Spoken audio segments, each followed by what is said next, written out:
The Team Never Quit podcast is sponsored by Navy Federal Credit Union, and they've created a fully loaded car buying experience. Learn more at NavyFederal.org.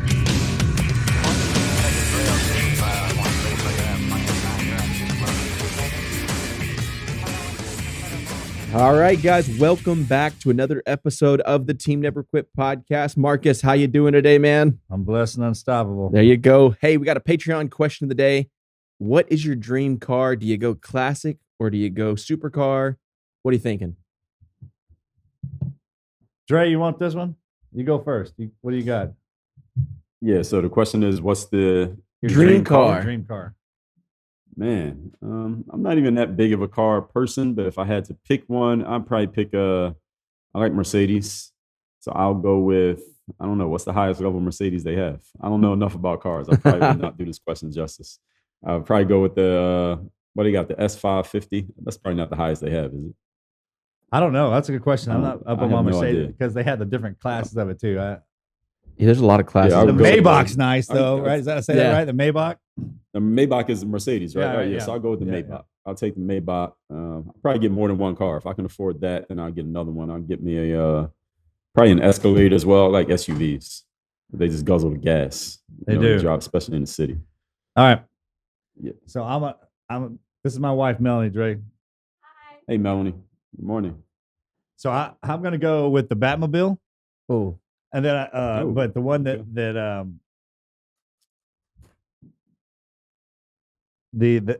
I just drew a blank on his name. Patrick Bateman. Who's the new Batman? I know exactly what you're talking about. I can't think of his. Hold on. Google. No, not Ben Affleck. Batman. What's Adam West? Not the first one. Thank you. Why not? Yeah, Christian Bale. There we go. Kara popped in. I've never been like a real car person either, so I don't know if I would have like the best answer to this, but I've always liked trucks. So I think like a real old school, like a Ford F1 or something like that with like the wood bed and things like that. I think something like that would be real nice. What about that buggy they drove on the moon or in like an Armageddon? Nice. Remember Armageddon? They had that. Let's do something heavy like that. Yeah, I think anything like that would be fine. Melanie, you have a dream car? A Sprinter van. A Sprinter van. Like all decked out with the... That's what she's dreaming of right now. No, it's legit. I've had this. This has been like the last 10 years. I want like, not the kind with a whole bunch of seats in the back, but like it looks like a private plane in the back. Oh, and I want you to drive me around. Well, I knew where that was going. Yeah. Just like the rest part of that. Just like we talked about earlier, chauffeur. Yeah. Oh, that's what I do now, man. As you get older, the kids come into play, the wife and everything, it slows down. You go into the chauffeur mode. It's a thing. The tactical driving. We got. All right. Well, You need a dream car. Yeah, right. Well, thank you guys so much for your Patreon question. If you want to ask a question to the guys, check us out, patreon.com/Team Never Quit. You get some behind the scenes access, some cool swag, all kind of cool stuff that we're doing for our Patreon members. We've got a great guest in store. Dre Baldwin helps athletes navigate the professional world of sports and get recognized for their talent. He is a speaker, author, YouTuber, a former professional basketball player. Welcome to the show, Dre. Thank you for having me, guys. I'm really excited to be here. Well, man, I look forward to hearing your whole story because going through everything that you've done up to this point, we were just talking about, I was like, man, this guy better be a lot older than me to have all this down on the paper because I'm feeling like I'm not doing much. And so congratulations on that. But just to back it up, man, tell us a little bit about yourself and where you come from, how you got to here. Sure, I'll give you the 3-minute version, Marcus. So my background's from the city of Philadelphia, PA. Now I live in Miami, but I was always into sports. Played a little bit of touch football in the driveways, kickball in the backyards. Well, driveway, we didn't have backyards. Driveways where I'm from. Started to play football, but never got around to actually hitting because my family couldn't afford equipment. So my football career wasn't long. Then I played a little bit of baseball and played that for a couple of years. But when I realized I had no talent for baseball, I stopped that and I stumbled over to the basketball court around age 14. Now, 14 is pretty late to start playing a sport, especially if you think you're going to go somewhere in the sport, college, let alone the pros. But I started late, and my career went at the beginning pretty much how it sounds like it would. So I wasn't very good at basketball. I didn't make my high school team until I was a senior.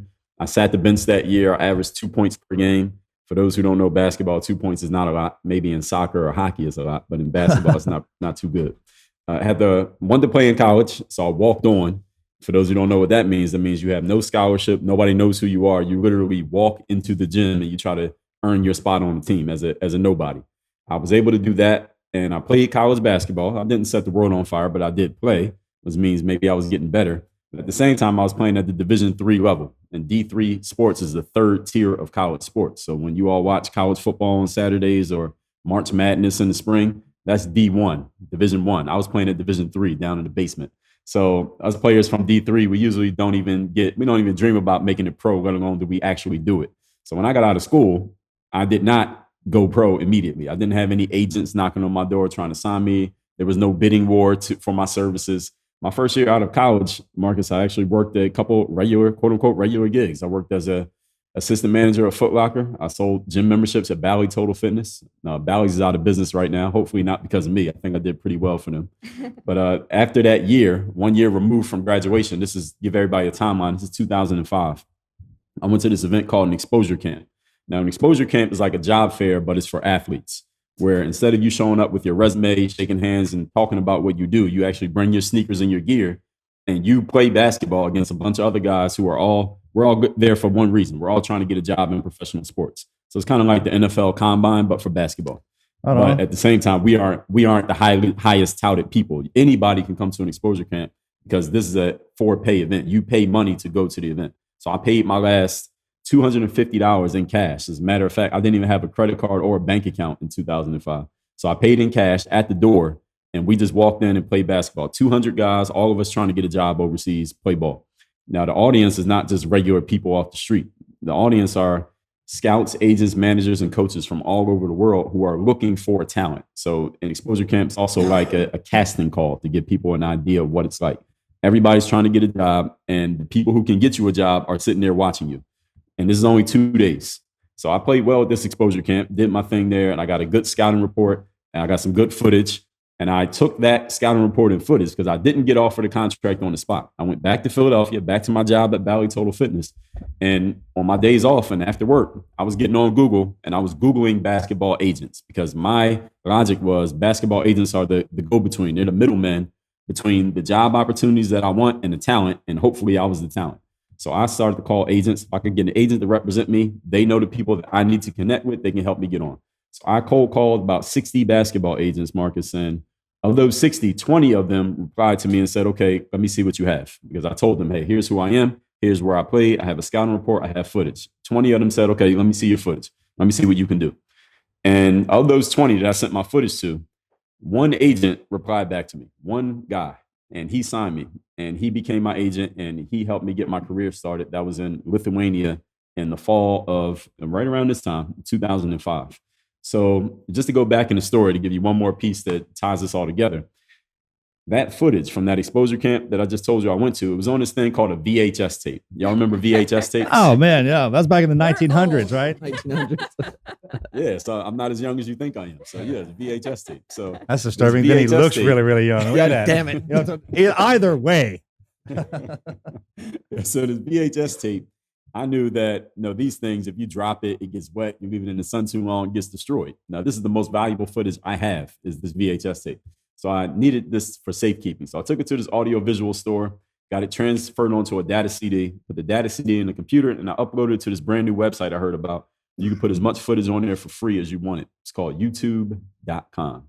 And that's where I started to build what we now call a personal brand on the internet. Because I was just putting up basketball videos, but people started watching them.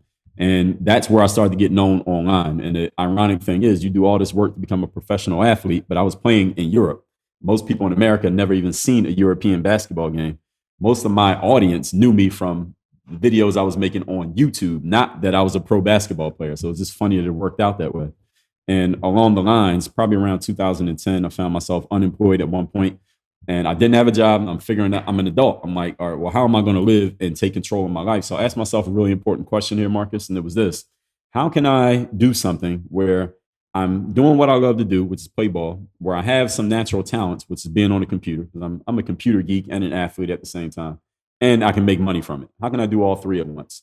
And that's when I started focusing on what we now call building the brand, or now we call it being an influencer, putting more videos out, writing more articles, all those kind of things. And at this time, players were asking me questions about mindset, about, well, why work out every day? How'd you keep that vision when you were getting cut from the basketball team?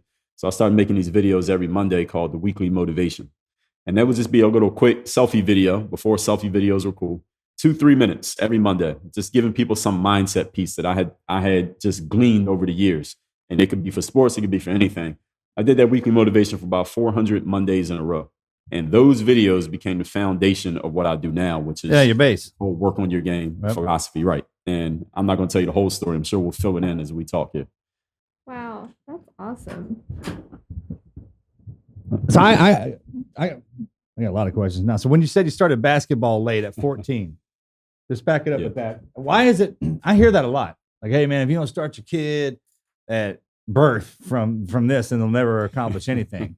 But going through everything that I've been through, I started training because I have kids now. And from 0 to 7 in our family, I just let them be kids. I would talk to the wife, hey man, just let him, whatever they get into, they get into. And then once their attention catches something, then I'll see how far they go in it. Because if you start pressing on them real fast, then you can burn them out. And I don't think sometimes our kids want to be interested in what their parents are interested in. I think I think they're opposite, right? And I hear of there's quite a few people who start their career paths later in life with sports, and it works out fine because they don't have any habits that are formed by not being coached through the game. How was it? I mean, what's your opinion on that? There's an emerging school of thought to do what you're talking about here, Marcus, which is let your kids do whatever they want to do. Let them get involved in all different things, try different stuff out. And when they get to the point that they really want to focus on something, at least when they're old enough that they understand what that actually means, then the parent can get involved and you can put the battery in their back and kind of supercharge the situation. While at the same time, there are other parents, especially people like athletes, people like myself, an athlete, and then you have kids. You want your kid to kind of be, you basically take all the stuff that you did wrong, all the things you did late, all the things you messed up. Right? Like, all right, when I have a kid, I'm gonna make sure they're gonna be perfect, right? It's gonna be like Frankenstein. So that's how you know who the athlete parent is in the stands, right? Exactly, because they know they're the ones doing it. They messed up, and they're gonna make sure their son or daughter does not mess up the same way, and they're gonna everything's gonna be perfect. So they put the basketball in the crib or the football or whatever it's gonna be, and they just want to groom their child up to be that athlete. All right, so I call us that too, man. I'm sorry, go ahead. No, I said some of them succeed at this, and some of their kids also burn out. So you never really know because every human is different. So you don't know how anyone's going to respond to different stimuli. Right. That's why you actually, like, you don't babysit your kids. You actually have to watch your own kids. That's the thing. I mean, that's, and you see how because it's the next version of us is all that is. Just all the doors are shut and you're kind of following yourself through life. That's your new ride. Like that's a new version. And exactly. Just as the tree grows, every branch grows in a different direction. Not one branch grows in the same direction. Mm-hmm. So it's the same thing with family. And you're following all of them around. It teaches you more about yourself than I ever learned growing up. Actually, it makes you pay attention to what you did learn.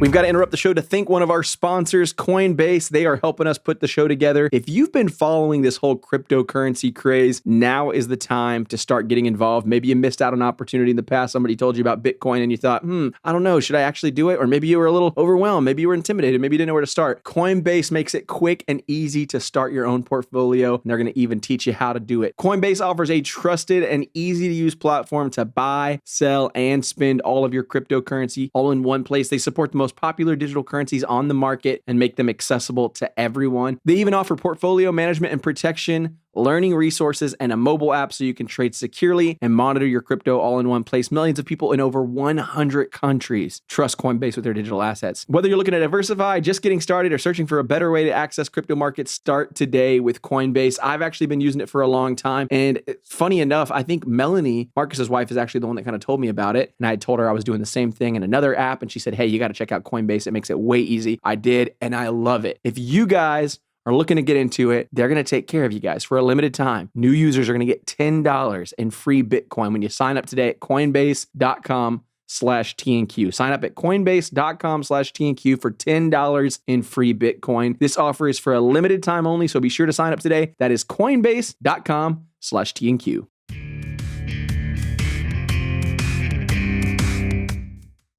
Our son is 10 years old, and he wants to play basketball. And he's one of the smallest kids in his grade.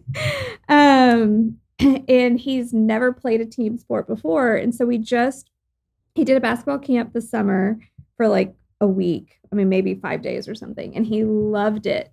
He's like, Mom, I want to play basketball. I want to be on a basketball team. So we put him in like the community, his school doesn't have basketball yet. So at his age, so we put him in the community league, and all the other kids have obviously been on these teams for many, many years because he's 10, fifth grade.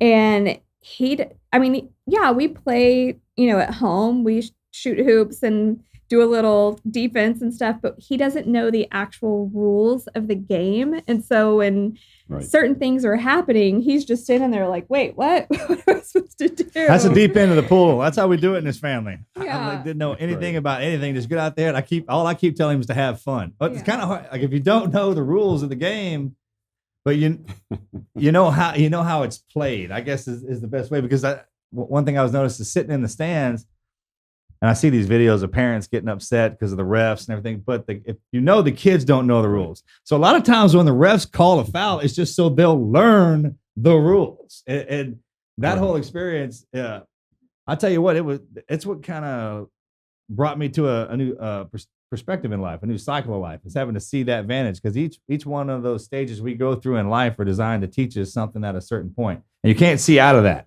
Matter of fact, if you're holding a toe into the last part of your life, the way we are athletes and the way we're designed, it'll consume us. It's like having both lives. It'll tear you up, as opposed to taking everything that you learned from the last life and putting it into the new one. I talked to some of my buddies, and they'll say, there's no job description, there's no jobs for snipers in the civilian world. I'm like, no, not for that job title and the end game of that, but everything that goes into making you up, the discipline, the patience, how methodical you are. You can apply that to anything. And that's 100%. Just kind of like your armor going inside of you. Everything you learn, everything you do, it's designed that way. Same with sports. Same with training. That's the perfect version of it. Perfect version of difficulty in life is playing sports. That's probably why we invented them. Yeah, I agree. So your parents didn't push you. Yeah, your parents didn't push you when you were a kid. You pushed yourself to play when you wanted to play. Yes, that's correct. My parents were supportive. I said I wanted to play. They could see I had some athletic ability, but they weren't, I don't know what you call those. They weren't helicopter parents when it came to sports. I call our generation sports or stunt parents, because our kids will do something and then they'll be like, hey, that was great, son. Get out of the way and watch this. Let me show you how it's done. I see us doing that all the time, and we'll take the heat on it because our life was hard. Like our generation, man, we've been through a lot. Right. That's right. So my parents, they were more about the academics, go to school, make sure you get your degree, get good grades. That's what their focus was. Now, if you want to play sports, cool. But if you mess up in school, then you're not playing a sport. So they kind of, once they saw I was into something, they would hold that over me to make sure I did what they wanted to make sure I was good at, which was getting my education. But as far as sports, my parents are not athletes. They supported, but they weren't like hiring coaches or driving me 2 hours to AAU tournaments, none of that.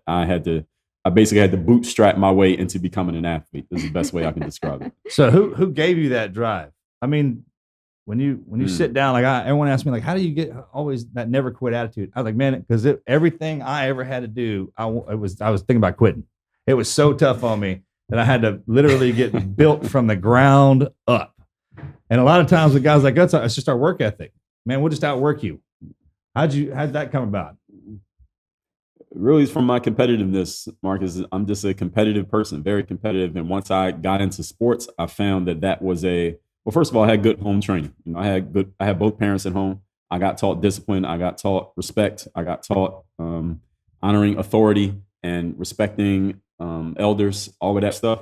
So then, knowing that I had these competitive impulses, I wasn't going to go out and do anything dumb with it. And one thing that I tell people all the time is that the athlete who goes out there with that killer instinct, or the person who goes into the military and they get taught that killer instinct, or they get to use that killer instinct, and the thug standing on the corner who keeps going in and out of the system, we all have the exact same wiring. Absolutely, 100%. 100%.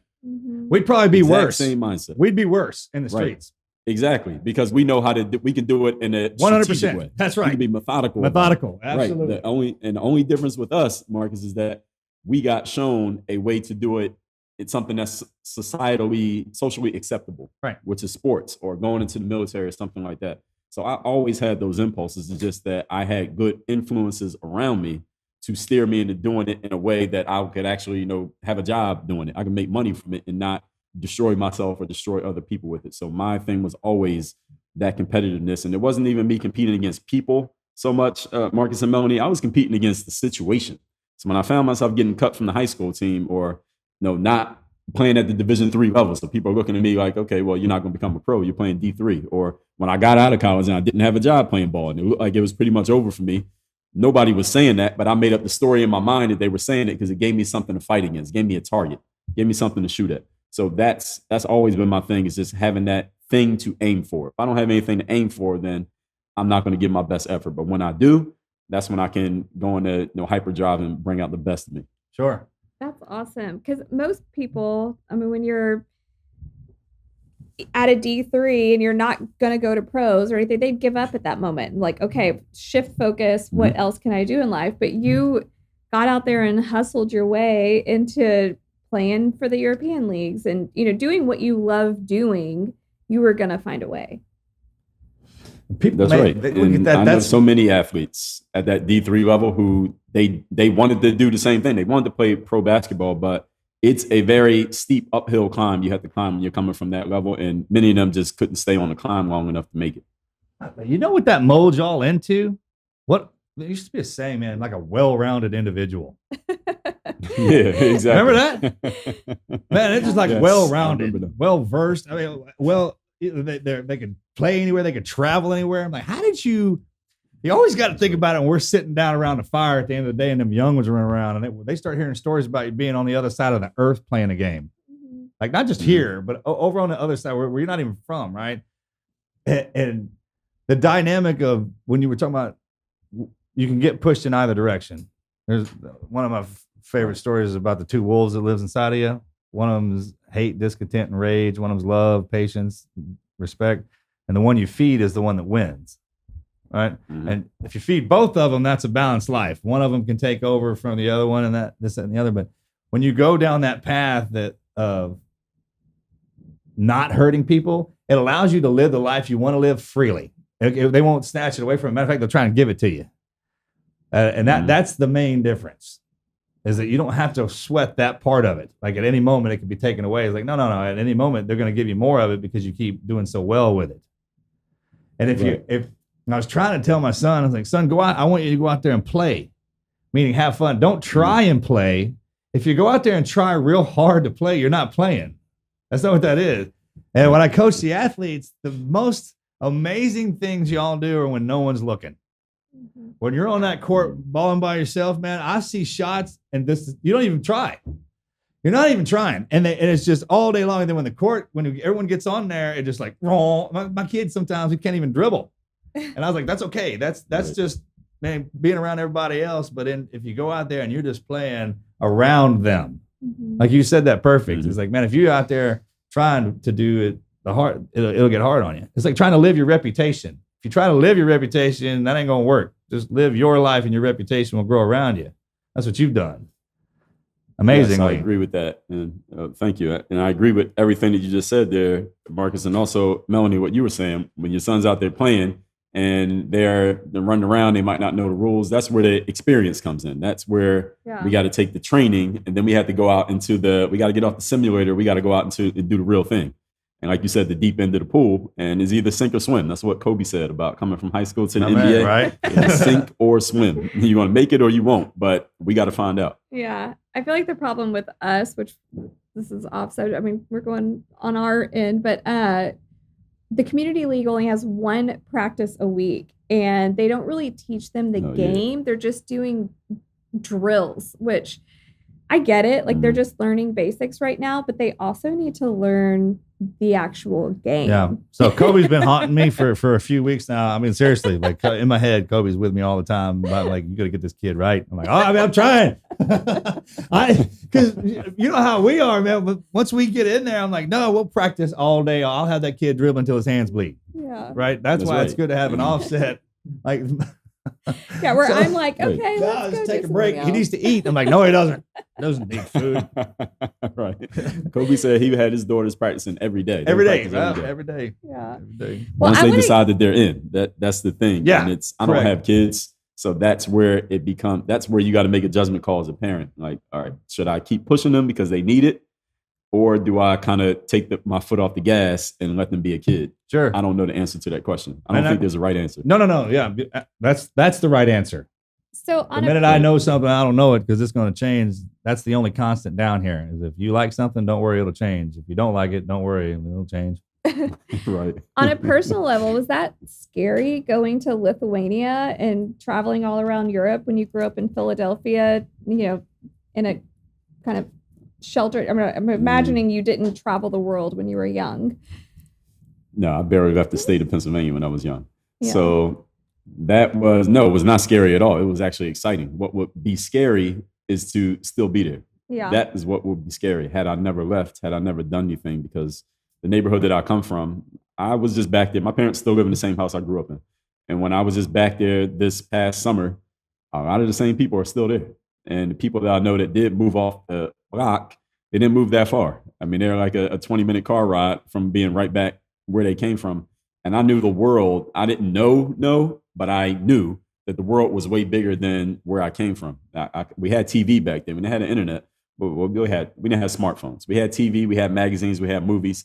I knew there was a lot out there in the world for me to see. So as soon as I got my opportunity to see it, I said, I'm getting out of here and going. And any chance that I had to stay and not have to go back, then I'm leaving. And that's exactly what I did.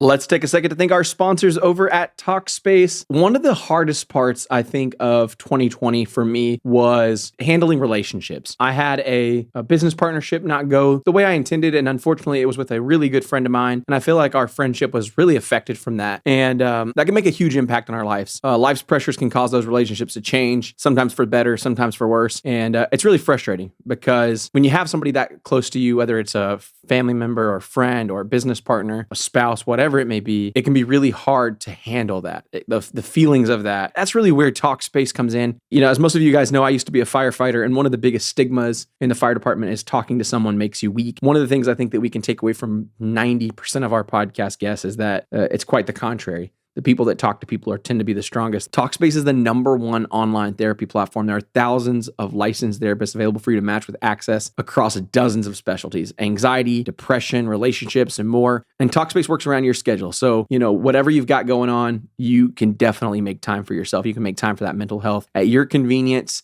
You can get live video sessions, unlimited messages with your dedicated therapist, all to get that sounding board, all to get someone to talk to. For me, it's been massively helpful. Again, getting perspective, getting someone to just kind of bounce off ideas off of, and honestly just vent sometimes, kind of a neutral party, if you will. If you guys are looking for a little support, especially coming to the end of the year, I mean, I know holidays can be pretty stressful for a lot of us, and you know, there's just a lot's going on right now in the world. If you're looking to start building towards a better upcoming year, Talkspace is here to help. You'll match with a licensed therapist when you go to Talkspace.com. They're going to give you guys $100 off your first month with the promo code TNQ. That's $100 off when you use our code TNQ at Talkspace.com. You guys check them out.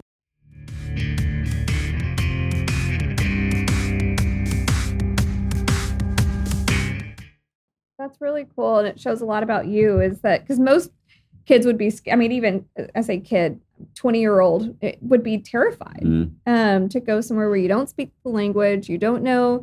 But instead, it excited you and drove you to work even harder to go there. Most kids don't even like leaving the school they were in to go to like the junior high to high school. It's even in the same town. I read a statistic, and I think I'm shooting low on this number, but 50% of all people don't leave the town they grew up in. Yeah. Think about that. I think that's true. Think about think about that. Underselling it. Right. Yeah. As much as we travel. So I take it like the iPad looks like a window on an airplane. And every time you look through that window, now those kids can see everything through that window. We didn't have that. Ours was limited. And so we had to actually go out.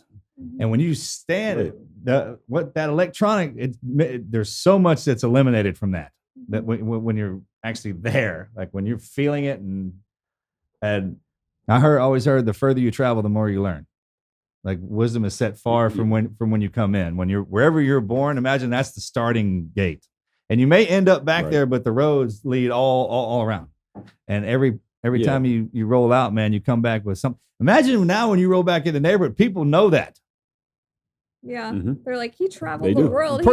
I mean, think about when we were kids, when you heard about there's somebody in the neighborhood who's been like anywhere or done anything. Hell, got up on the Jumbotron at a football game on Sunday. Okay. That's a big deal. Very true. Right. And you're up there all the time. I couldn't appreciate, you can't appreciate it while you're in it.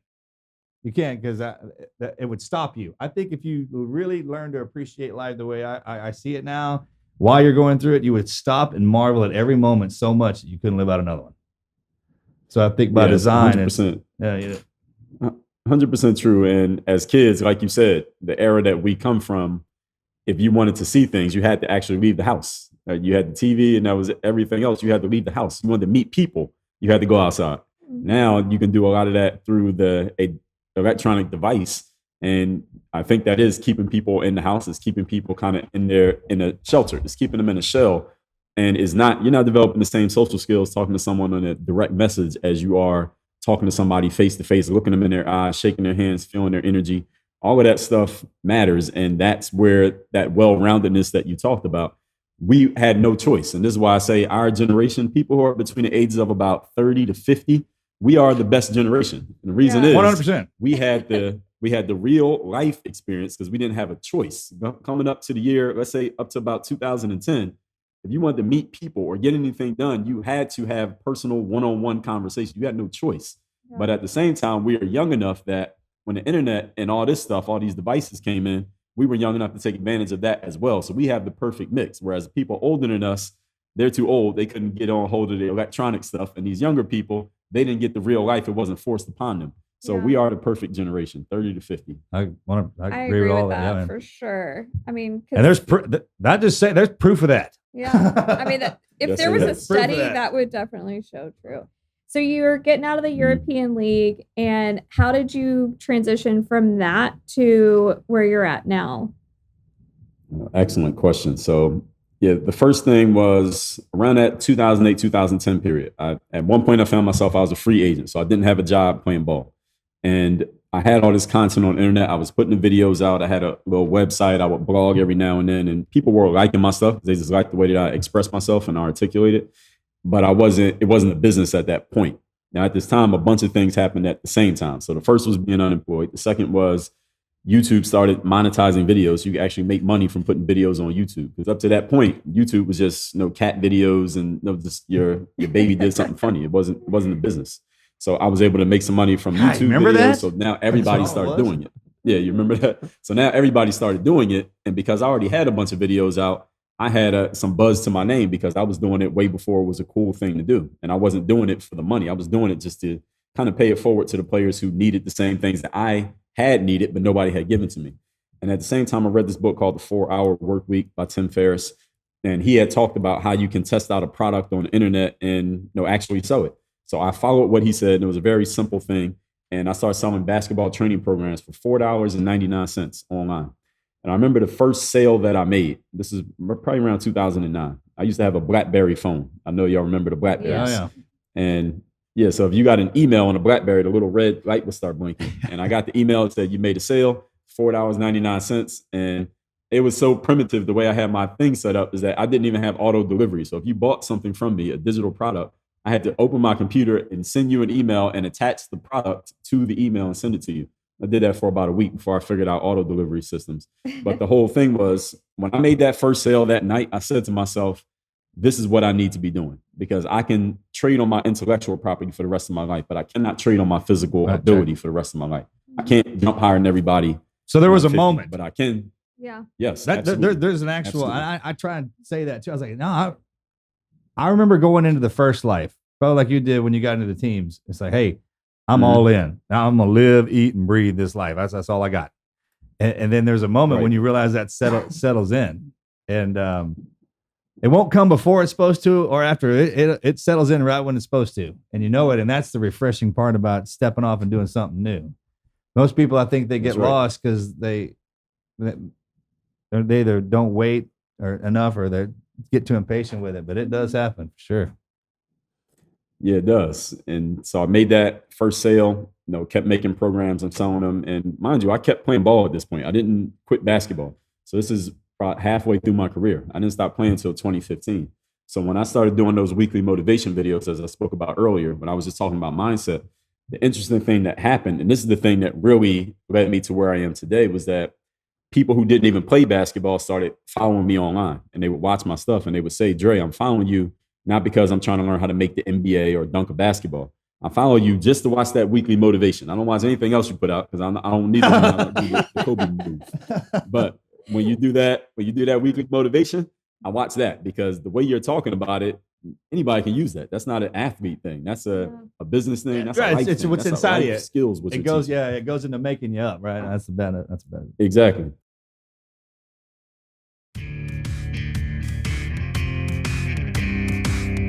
We are supported by Human. I turned 32 a couple of weeks ago, and I'll tell you this, as we age, the fatigue and lack of endurance we feel, we can't always fix with more and more caffeine. That tends to be the thing we do. Afternoon coffees, tasty energy drinks, candy. That one is mine. I tend to just grab a candy because I think, that'll do it for me. Yeah, no, it is not helpful. It is not good for me. I've got a new ways you guys can start your day. Super Beets Heart Chews are a tasty treat that give you the energy you need, and they are good for you, and that is what you need in your life. If you add 2 delicious plant-based Super Beets Heart Chews to your morning routine, it will promote heart-healthy energy for your day without that caffeine crash that you get with other products. That's because Super Beets Heart Chews' unique, clinically researched grapeseed extract promotes heart-healthy energy and normal blood pressure as part of a healthy lifestyle. My little niece, she's 2. She comes to my house. She always says, can I have some of your candies? And I'm like, well, what kind of candies are you talking about? She's talking about the Super Beets Heart Chews. She thinks they're candy. They really are delicious. I love them. They taste good. They legit give me that little energy boom I need. They're a nice little boost and I don't get that caffeine crash. And that for me is really important because I hate kind of just looking at my computer screen at 3 p.m. going like, how am I going to push through the next 2 or 3 hours? And the grapeseed extract used in Super Beets Heart Chews has been clinically shown to be 2 times as effective at supporting normal blood pressure as a healthy lifestyle alone. So if you want to do more for your heart, treat yourself with Super Beets Heart Chews. You can join over 1 million customers, get free shipping and returns, a 90-day money-back guarantee, and right now, you're going to get a free 30-day supply with your first purchase at superbeets.com/TNQ. That's superbeets.com/TNQ. Superbeets.com/TNQ. They're delicious. Go get you guys some.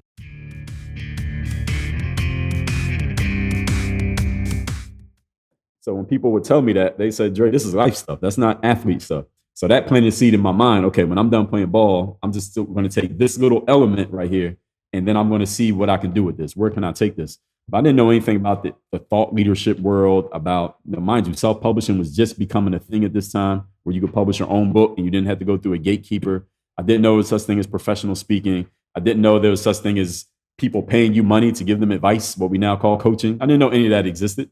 So, but all I had in my mind was, I know that these mental things that I'm giving people are valuable. That's all I knew. So when I got out of playing ball around 2015, I had met a woman who was in that world. She was doing speaking, coaching, writing books, all that stuff. And she became my mentor. And everything she told me, I wrote it down and I followed it. So I've always been a student, so I knew when I'm coming across someone who has the information that I don't have, get the information. So I would just take notes on everything she said, execute on everything she told me. And that's kind of how I got started in the game of thought leadership. But at the same time, I already knew how to sell things because of what I learned from Tim Ferriss 5 years earlier. So then I just branded this whole philosophy, work on your game, created a framework out of it, and the rest became history. We're still writing the history. We're still going. What was it like when you got your first book? Man, well, I wrote my first book around that same time when I first started. So it was called Buy a Game, and it was just me telling my early basketball story. And I put it out for free because I had a lot of basketball players watching me right now, a big basketball fan audience at that time. So it was just me telling the story. And it was great because the funny thing about it, Melanie, and this is something that I learned about building an audience, is that book was really About 5 years later, I went back to do the audio version of the book. So when you do your audio book, you have to read your own book. And it was so poorly written. Like the grammar wasn't good. There was so many mistakes in it. I'm like, man, I was going to ask you that. Writer 5 years ago. Yeah. I was going to ask you, so is your next book going back through what you learned while teaching people what you've learned, right? And I find it fascinating. This is the best part. And I don't know if you could pick this up because you have to see it from our vantage point, but when someone acknowledged you for something that you weren't even aware that you were doing, like actually being a solid man and the discipline that goes into that, people are like, and I'm curious as because you were famous for multiple things. And that's how you know that it's kind of part of you, because most people have to try to do something, and then as soon as the camera shuts off, they're completely opposite of what they're trying to do. But as you're teaching somebody to do something, the actual other part that they're learning from has nothing to do with the game. It's how you carry yourself. Right. And to balance, a lot of people can't balance that because, well, they were trying to get into something they weren't. They didn't stay in their lane, so to speak. And when you'll know when someone's really solid because they don't even focus on that stuff. It's just a part of them. I thought that's right. And to this day, even Marcus, I have people who grew up watching me play. I get messages like this all the time. A player will say to me, Dre, man, I was watching your basketball videos when I was 13. I thought I was going to the NBA, but now I'm 23. I have my own IT firm, or I started working at this corporate place, or I just graduated from college, or I'm trying to become a speaker now. I only played basketball through high school, or I thought I was going to play in college. It didn't work out. I started doing this thing, and then I just refound you again on Instagram. I saw your ad on Instagram. Good to see you're still doing your thing, man. I'm trying to get into what you're doing. So these people. A lot of these kids grew up with me, through the basketball, but now they see that I'm doing something that's not even basketball, and they're refinding me now. And you're 100% correct, Mark, is that the main thing of my framework was just showing up every day doing the work, which is what I was always doing, but I wasn't even talking about it. Yeah. Now I kind of talk about it. I made it more conscious, but you're 100% correct. This is just who I am as a person, and that's what makes it genuine. That's what makes it authentic. That's like Marcus. A lot of people follow him because of his Navy SEAL career and all of that, but nowadays it's more because of who he is and how he carries himself and just the dad and the husband that he is. I like that hard part of our life is what hammers that in. I mean, there are times in my life where it felt like someone was hammering that into me, and that's the only way I could look at it. You don't get battle weakened, you get battle hardened. Period. I don't care how bad you've been whipped, man. You get back up, you're good to go. We were doing a Patriot tour, and some of the teachers that had been shot in one of the school shootings were there and with the kids. And I was talking, I was like, you can look at that as a somber thing, or you can look at it as like, if I had a teacher that was shot, I wouldn't have messed with her. I was like, that. You know how long it took me to get a swagger like that? Like, well, I literally learned how to walk as cool with that strut you got now. Because when people find out you go through something hard, all the self-help books are written about people like that. When people are in a bad spot, they look to people who have been through the adversity. So if you are truly blessed to have been through something like that, then take the blessing and teach people. It's like, hey, we're resilient. Yeah, don't stop now. All right, just keep going. Use that horrible day that happened, that horrible thing that happened to you, and teach others that you can keep going. And a few minutes or a day of your life shouldn't define all the days that you're blessed down here with. I mean, it's not kind of like fuel for it. The further you 100% get away from that, right? And it's and using the challenges of your life to make yourself better for the future. You basically summarize the entire self-help industry right there. If people understood that, there'd be no books. What? Today's episode of the podcast brought to you by Athletic Greens. Super thankful for their support of the podcast. We can't do it without our sponsors. If you are tired of rummaging through the cabinets, looking for the right supplement for the right thing, or looking at all the labels thinking, why in the heck did I buy this in the first place? I've got to tell you, Athletic Greens is the one product that can replace them all. It's going to help you with digestion, energy. It's going to help you simplify your regimen. There are a lot of things in life that can make it hard to get the right nutritional habits down. We got busy schedules, poor sleep, crappy exercise, our environments, work stress, not eating enough of the right foods. All of these things are leaving us deficient in key nutritional areas. AG1 by Athletic Greens Greens is the category-leading superfood product, bringing comprehensive and convenient daily nutrition to everybody. Keeping up with the research, knowing what to do, and taking a bunch of pills and capsules is hard on the stomach, and it is certainly hard to keep up with. To help each of us be our best, they have simplified the path to better nutrition by giving you the one thing with all of the best things. I like it because it really has simplified how easy it is for me to kind of handle all of the things in my nutrition that I know I'm lacking on. One tasty scoop of AG1 contains 75 vitamins, minerals, and whole food sourced ingredients, including a multivitamin, multi-mineral, probiotic, green superfood blend, and more, all in one convenient daily serving. Their special blend of high-quality, bioavailable ingredients and a scoop of AG1 work together to fill the nutritional gaps in your diet. It's going to support energy and focus, aid with gut health and digestion, and support a healthy immune system, effectively replacing multiple products or pills, all with one healthy, delicious drink. It's lifestyle-friendly, so whether you eat keto, paleo, vegan, dairy-free, gluten-free, it contains less than 1 gram of added sugar, no GMOs, no tasty chemicals, no artificial anything, all while keeping it tasting good. If you want to join the movement of athletes, lifeleets, moms, dads, rookies, first-timers, never quitters, everyone in between, taking ownership of their health daily and focusing on the nutritional products they really need in the simplest manner possible, that is Essentialist Nutrition. To make it easy, Athletic Greens is going to give you guys an immune-supporting, free 1-year supply of vitamin D and 5 free travel packs with your first purchase. You just need to head over to athleticgreens.com/TNQ today. Again, simply visit athleticgreens.com/TNQ to take control of your health and give AG1 a try.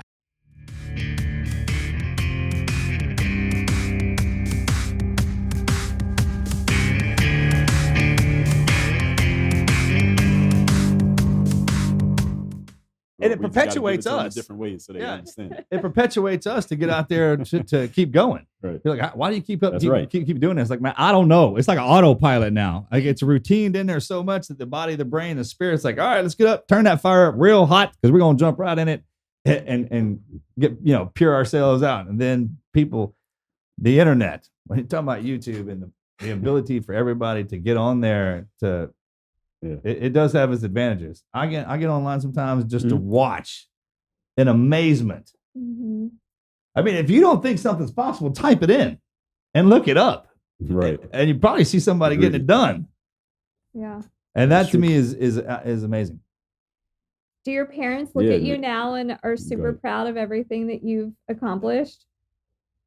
Yes, they are. They're really proud of it. I mean, they had no idea it was going to become what it was going to become. I mean, think about it. I mean, I was born in 82, grew up through the 90s. So when I graduated college in 04, who saw social media? Nobody. Yeah. My parents had no idea. When I told them I wanted to be a pro basketball player, it didn't make sense to them because I told you my backstory. Yeah. It wouldn't have made sense to any reasonable, logical person that I was going to become a pro basketball player. So they didn't know. They wanted their kids to be successful, but they didn't know how the type of success that I created. They didn't know this was coming. Nobody knew the internet was coming. Nobody knew if I was going to make it in basketball, but I was able to make it happen. So they're proud of that, even though they probably couldn't explain, what exactly it is that I do, other than the books. They get that part, but the rest of it they don't get. Right? Hey, Dad, check it out. I'm gonna be a special agent on YouTube, motivation and inspiration. Like what is what's a YouTube? What's a YouTube? What's wrong with this kid? Are you still selling your basketball clinics? Oh, the programs? The programs, yes. Okay. They're digital programs, self-training. We're gonna have to download that. Perhaps. And this is what I wanted to bring up too. So imagine how many people that tune in to you and everything. I'd triple that as to how many people actually know and have followed you and what you've taught and touched. Because I see that's one of the things is people base their numbers. I was like, man, I don't think that's how that works. That's kind of a guesstimate because the minute they're off, one person turns around and tells somebody else that it's panic. Doesn't have that phone only qualifies it for the internet. It has no idea what happens once that phone goes down. Once you unplug out of the matrix and then you go back to real life, most people pass your name around and pass at least what you taught around. And that'll always work back. That kind of energy works back to you.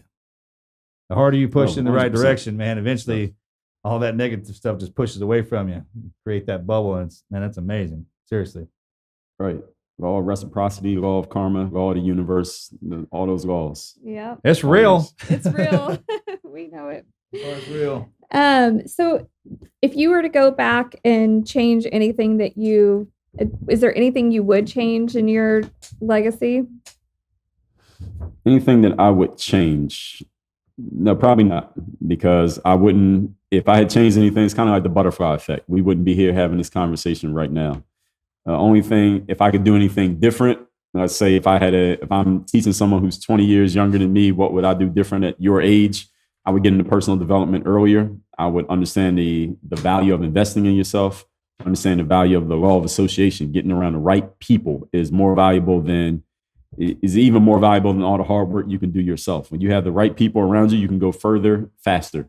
If you have the wrong people around you, you will go down and go backwards faster. Mm-hmm. So those associations is the biggest thing, that you will become your peer group. That's the biggest thing that I would tell somebody. But if I would change anything specific about my life, no. Isn't that so? That's one thing that I remember my parents telling me when I was like 15, 16 years old. The saying was, birds of a feather flock together. So don't hang out with the bad kids. But I never listened to that. I always had a couple of bad friends. And when I was with them, I made bad choices. But in the time, I never really thought about it. And I didn't even pay attention to what my parents were saying. I thought that what they were saying was just, they were old people. And so I don't know, nowadays, now that I'm 42 years old, I look back and I'm like, if I could go back and shake that young girl and just say, do not hang out with those bad kids or whatever, I would listen. But it's hard to get it to the point when you are that age. Yeah, you're correct in that. And I think every parent who was a good parent told their kids that. My parents said that to me too. I think the difference between, let's say, us, if we were telling kids nowadays that, or you all as parents, versus our parents, is that we could explain it in a little bit more detail and explain why it makes sense. We could break it down logically, why you don't want to hang with these people because this, then this, then this. That's right. Whereas our parents would just say, don't hang with them. Yeah. And we're like, well, why? You know, and they couldn't answer. They just said, just do what I said. Because birds of a feather don't flock together. I don't even know what that means. Damn it. Exactly. Some of them do. You don't know that. So we wanted to go against it because we couldn't understand. They didn't explain it. And I don't know about the household that y'all come from. Actually, I do, because I heard you on Marcus. I heard you on Megyn Kelly. So I know a little bit about the household you came from. But the household that I came from, your parents told you something. That was it. There was no why. Yep. Kids didn't ask why. That wasn't in our repertoire. So when the parents would say, don't hang with these kids, I had an idea of what they meant, but they never tried to explain it, and they didn't really have to explain it. But at the same time, something you said earlier, Marcus, is that you have the negative side inside of you and you have the positive inside of you. I think every well-rounded person has a little bit of both. So the fact that I didn't want to be around too many negative people, and I don't want to be around negative people these days, but my experiences of being around those people, where I come from, we call them the wolves. Yep. Those are the people that you don't want to mess with. But the fact that I'm not uncomfortable being around those people is part of my well-roundedness. Sure. Is the fact that I don't want to be around them, but I'm not uncomfortable if I am. And if one of them comes around me, they can tell by my energy and my approach that they're not going to do anything here they're not supposed to. If I didn't have the experience of being around the bad kids, then I wouldn't know what to do if a bad kid came around. It's kind of like Machiavelli said in The Prince. Yeah. Any king who tries to be too good, eventually you're going to come across some people who are not good. Right. What are you going to do? If you don't know how to deal with not good people, how are you going to deal with all the not good people that are out there in the world? You can't just expect everything to be utopian. You got to, you got the offer a glass of wine in one hand, and you got the sword in the other hand, just in case, whichever one you need to use. Well, I mean, the difference is between being around them and being like them. Mm-hmm. And would you rather have a warrior in the garden or a gardener in the war? And as a gardener, I learned that, man, there's some things don't grow well together. Some things do. Some things overshadow some things don't. Some things last, some things don't. Right. We saw a meme yesterday that Marcus and I laughed so hard at, but you have to think about it for a second. It said, you think you can hurt my feelings? I held the flashlight for my father. When you were a kid, that was one you of the remember funniest holding things I've the ever heard. flashlight. Dad's like, damn it, keep that thing straight. I can't even fuck you son of a bitch. Yeah. I mean, the worst ass chewings for what do you don't even know. They wouldn't explain anything. Yeah, they just cuss you out. Have belt come off, man. You'd be hauling in there. But I mean, whoever was outside, you just want to go play with them. We didn't want to be in the house because you didn't want to be home. We're children of divorce. I mean, we're literally the X-Men, old and new, and everything they could throw out. War. I mean, everything. And it created this. And the children of spankings. Yeah. I mean, the kids nowadays don't get spankings, but I got a spanking. I know you got me spankings. Yes. So, and we all got spankings back then. You can't do that anymore. They'll report you. A huge difference between these generations. I think that's too, because then when they would be like, hey, we're going to report you, like, well, I'll whip his ass too. Get that principal down and I'll whip his ass. That's how it was, man. Like, it's like, all right, just whip that kid. Don't go whipping everybody else. That's exactly how it was. And if you called somebody, as soon as they left, you get your ass whipped again. Like, mind your business. Let me handle my business. Like, people walk up like, why are you with? Like, mind your damn business, man. They didn't explain nothing, and that stayed out of other people's business, right? Especially with their kids. And remember looking and staring at somebody getting their ass whipped, and then the dad look over like, "Oh, you want some of that?" I'm like, "No, sir, not at all. I don't want any of that, man." I was going that way. There was no parent shaming because the parent would end up whipping their. Yeah, the neighbor man just go over there and let the wave. Don't even want to look at you. Yeah, it was parent encouraging. Actually, the other parents would tell your parents, "Hey, he needs his ass whipped." That's probably why they did that. Yeah, that's why I love that neighbor, right? Because he was like, "Man, I don't have the courage to whip your ass like I should, so I'm gonna send you the neighbor and let him do it." Principals could do it. That's right. When I was a kid, you could go to the principal's office and get a paddle. Yeah. Now that ended in my probably junior high years, but when I was in elementary school, you got a paddle, and I never got spanked at school, but I know some kids that did, and they didn't even. Yeah, you married one of them. The teachers would whip my ass. The principal, heaven help you if he showed up. It's usually just the teacher. She had in the filing cabinet. You hear that door slam, like, oh. That's funny. Yeah, with kids who knew what it felt like to get their ass whipped were more discipled. Yes, they were. They knew how to behave. For sure. Yeah. Well, thank you for coming on. We've had you for an hour, but we really appreciate you sharing your story. And we're gonna bring you back. We need to get you out here. You say, are you in Miami? You said Miami. Where are you all specifically? You're in Texas, right? Houston area. Houston area. But we get to Miami too, though. Next time we're down. Yeah. Okay. But how can we share with the people that listen to the podcast? Like, how can they find you? What do you want to tell them about your downloads or your programs or whatever? All right. Well, I have a book that everyone can get for free if they just cover the shipping. Can I share that? Yeah. Yep. All right. So this is my newest book. It's called The Third Day: The Decision That Separates the Pros from the Amateurs. And this book is all about that discipline, like we talked about, showing up in the days when you don't feel like showing up, when you are depleted, you don't have the energy, it's not new anymore, the novelty's worn off, and you don't really feel like going in, but how do you show up your best in those moments? And as a professional, we don't really have a choice. We have to show up. And what's the mentality that goes behind that? That's what this book is all about. It's all about showing up every single day and delivering as the professional that you are expected to be. And I will give everyone who's listening a free copy of this book, physical copy of the book. All you have to do is cover the shipping. Just tell me where to send it. Just go to thirddaybook.com. It's spelled out, thirddaybook.com. And as far as me, the best place that you can probably connect with me, where I respond all the time, is on Instagram. My Instagram is just my name, @Dre Baldwin. And I'm on all the other platforms as well. Everybody knows how to use them. Just look my name up, whichever one you like. Yeah. I'm on there, active every day. Awesome. And you're selling your basketball programs through what?